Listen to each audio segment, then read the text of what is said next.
Hey, this is Dr. Laura Koniver, and I'm taking a break from some of the meetings at this medical conference. I'm up in a hotel room because I just wanted to give you a really quick video. I spoke at a 5G event, and I was promising the recording, but I haven't gotten that yet. So I thought I'd do a quick video just stating what I presented at that meeting. So the conference was discussing 5G and the health ramifications of having our radiation exposures, our high-frequency radiation exposures, bumped around the clock without our permission.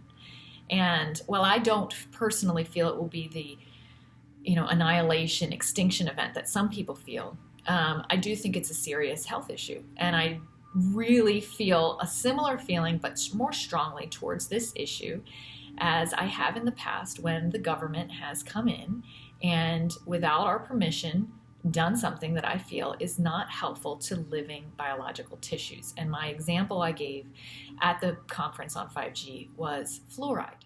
We have medical study after medical study after medical study showing that adding fluoride is not healthy. It's an enzyme inhibitor, point blank. It thins our bones. There's medical studies that literally show areas where there's higher concentration of fluoride in the water are areas where there's osteopenia and osteoporosis and a direct fracture risk.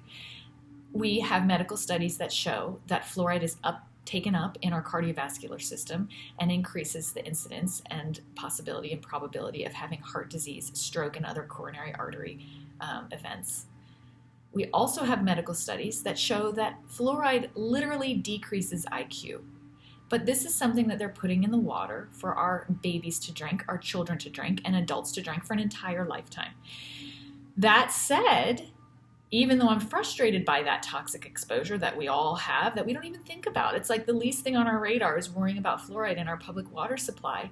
Yet in my house, you better believe I'm filtering the water out. I have a water filter, and I'm filtering out not only fluoride, but also chlorine and a bunch of other chemicals that is added to the public water supply, so that what goes into my body is not harming it. And so I do what I can to protect myself and my children. And I think we have to start thinking about 5G that way. Whether you're on the spectrum, and I've blogged about this in the past, where the higher frequency radiation exposures are actually, they penetrate our body less. So there's the illusion of safety because these radiation frequencies are much, much higher than what we're currently dealing with in the current, Wi-Fi, cell phone structure that we have right now. Sorry if you can hear the vacuuming, but I'm in a hotel, so I don't have any control over that.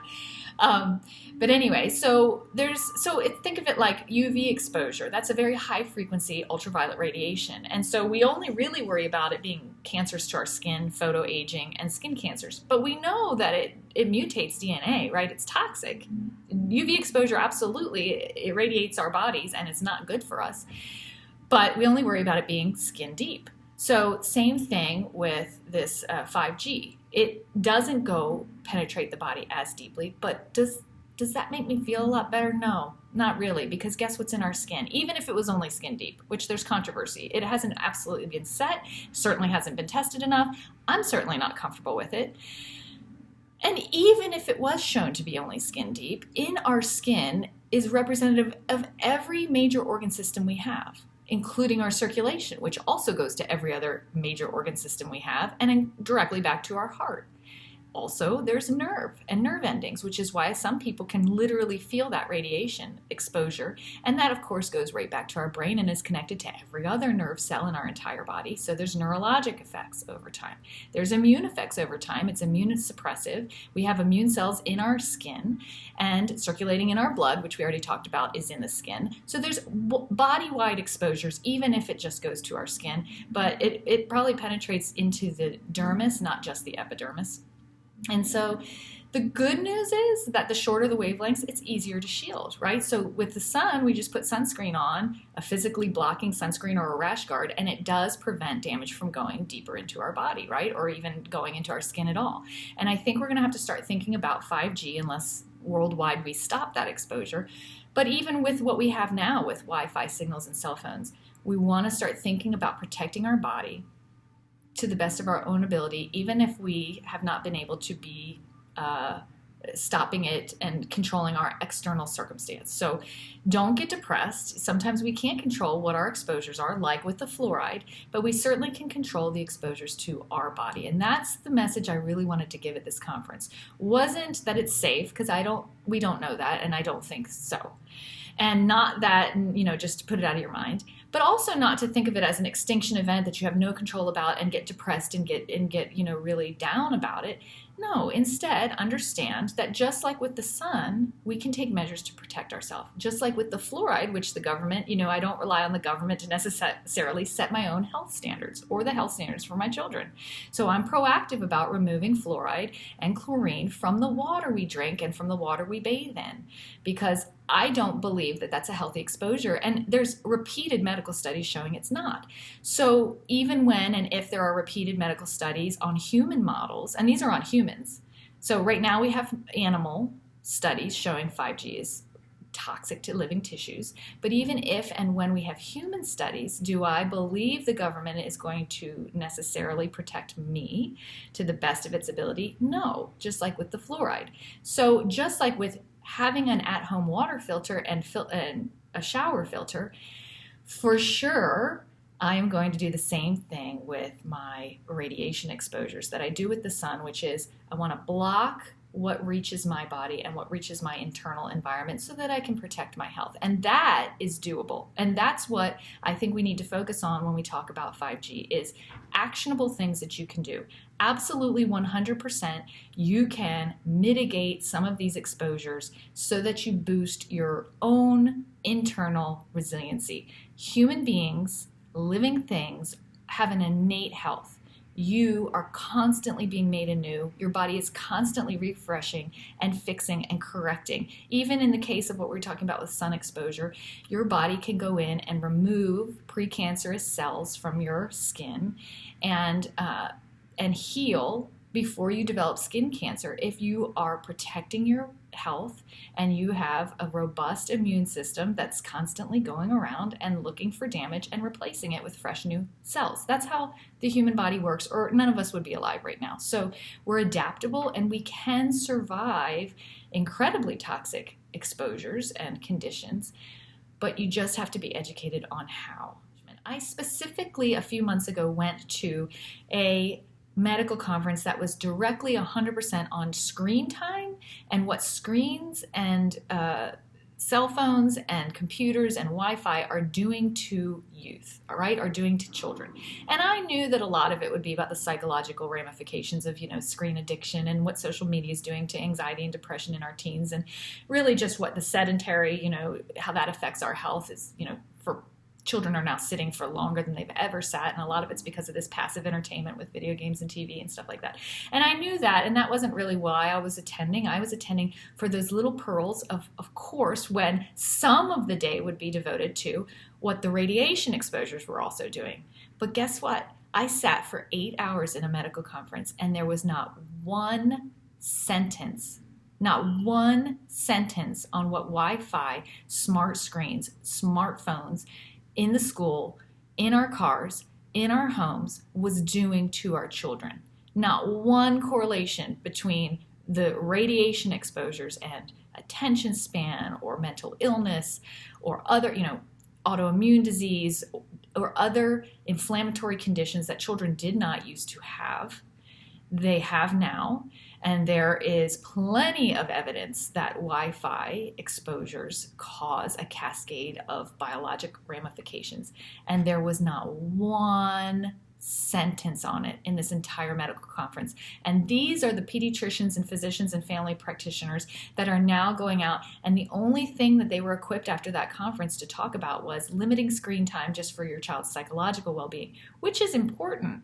But I'm talking more about getting the gaming system out of the bedroom, because I don't want that child, even when the gaming system isn't being used, having that it works as its own little router, its own little hotspot, and it's blasting the child all night long as it's sleeping, as the child is sleeping. So there is a huge other part of health that unfortunately even physicians are missing. So now I don't have a whole lot of faith in the government in protecting me because, for example, the fluoride, like I gave you that example, I'm thinking along those terms.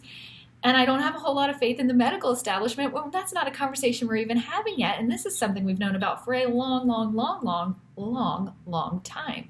So don't rely on the government, and don't rely even on your own physician to protect you from the increasing radiation exposures that are around the clock. So you've got to take action, and you can. There are things you can do to protect yourself and boost your own innate resiliency. That's what I want you to know, is you don't have to be scared if the government misses it, or if the government doesn't care, or if the government thinks it's a good thing and puts 5G everywhere. You don't have to be scared if your family physician doesn't know what to do or doesn't even talk to you about it, because you can do something.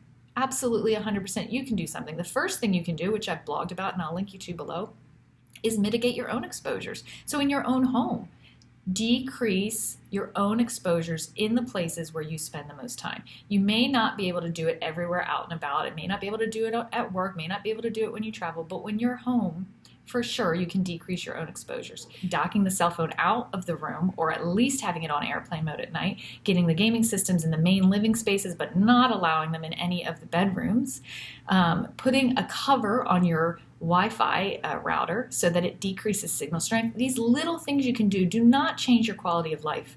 They really don't, and they boost your health, and they protect you. And those are things you can do in your own home. So you can remove exposures that you can remove, but also even just decreasing them. It's the same as anything, eating healthy or exercising. If you can just even do it halfway, it's better than nothing. So, and grounding. Like I say, if you can only ground for 5 minutes, do that. If you can only exercise for 5 minutes, do that. If you can only go gluten-free 1 meal a day, do that. If you can only filter the water you drink at home, but obviously you're not going to take your water filter when you travel. I'm not drinking filtered water right now in this hotel. But do it when you can. It makes a difference in your health. Just like saying, sleep what you can. It's not like, well, if I can't get 8 hours of sleep, I'm not going to sleep at all. Oh my gosh, no, that would be so detrimental to your health. If you can only get 5, get the 5. Get the 5.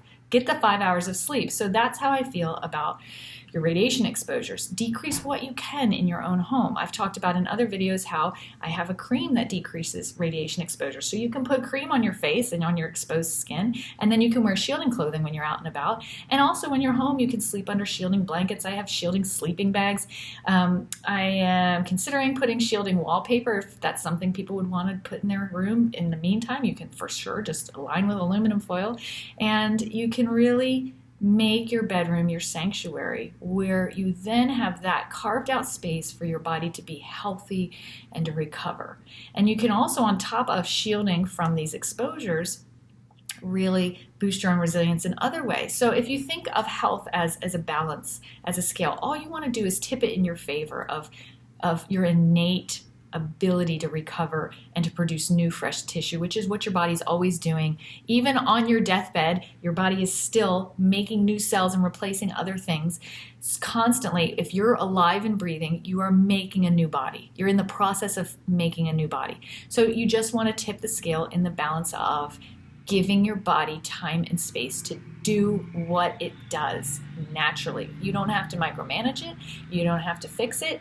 You just have to be protective about giving your body the space to do what it will naturally do for you. So you can boost your resiliency even if you couldn't shield, which you can, but even if you couldn't shield from radiation exposures and 5G going in and that kind of thing, you can still boost your own resiliency by drinking pure water, by taking supplements that are high in antioxidants, by grounding, which really restores your conductive health.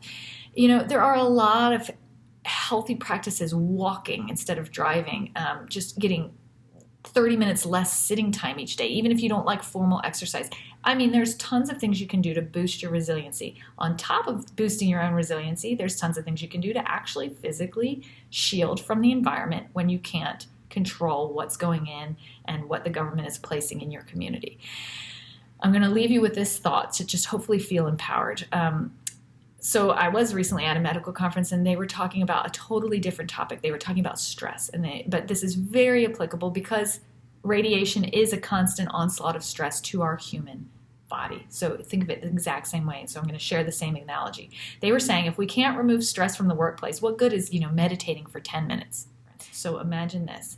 It's a super hot day, sweltering. You do not want to be outside, but you have to walk. You had a long day at work. You're exhausted, and you've got to walk to your car, and you are walking through this hot, tar asphalt parking lot. It's a radiating heat, you're dripping sweat, and you're miserable. But if you can just get to your car, there's the air conditioning. And if you will get in your car, which will be overwhelmingly hot and will be almost suffocating, but turn on your car and give it a minute and start letting the air conditioning flow and your comfort return and your body temperature drop and you stop sweating and you become cooler and you feel such a lifting of the stress and of the external heat that's, pressing in on you. So you've created in your car a place where you can recover from that exposure. So why would you go in your car and not use the air conditioner? You can go in your car and shut the door and die from the extreme heat, right? You don't leave your pet in your car on a hot day locked in a car because they don't survive that. So you would never do that. That would be ridiculous. You're going to go in your car and you're going to turn it on and you're going to enjoy the air conditioning because you've modified your environment surrounding you. You didn't dial down the sun. You didn't make it cooler outside. You have no ability to change the temperature of the air outside, but you can control your own personal comfort, space, and resiliency. And so start thinking about your radiation exposures. And even when you start freaking out and you hear bad things about 5G going in and you feel powerless, you're not powerless. Think about getting in your car and putting that air conditioning on. The equivalent of when you go home, decreasing your exposures, getting them out of your bedroom, shielding what you can't decrease or eliminate, shielding your body, and even when you go out and about, traveling with a shielded jacket, for example, which I have in my shop, putting some shielding lotion on,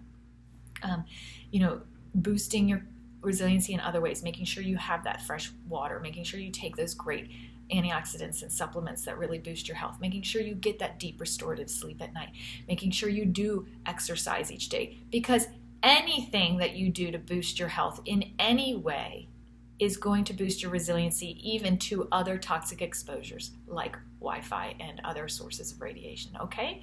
So you can, just like I'm going to keep filtering my drinking water even though the government's going to keep putting fluoride in, you can shield your own body even if the government is going to be putting in more and more high-frequency radiation sources near where you live and work. So empower yourself to know that you can change and modify your own exposures even if, unfortunately, medicine as of right now and the government as of right now may not be protecting you to their fullest extent. So I hope that that was helpful and uplifting. And if you want resources on boosting your own innate health and also for getting avenues of safe grounding, and lastly, some resources for decreasing your own radiation exposures in your own home and having shielding garments and bedding and clothing and lotions and creams that protect you whether you're home or out and about, go to my website at intuition-physician.com and I have all of those resources waiting for you. Thank you so much.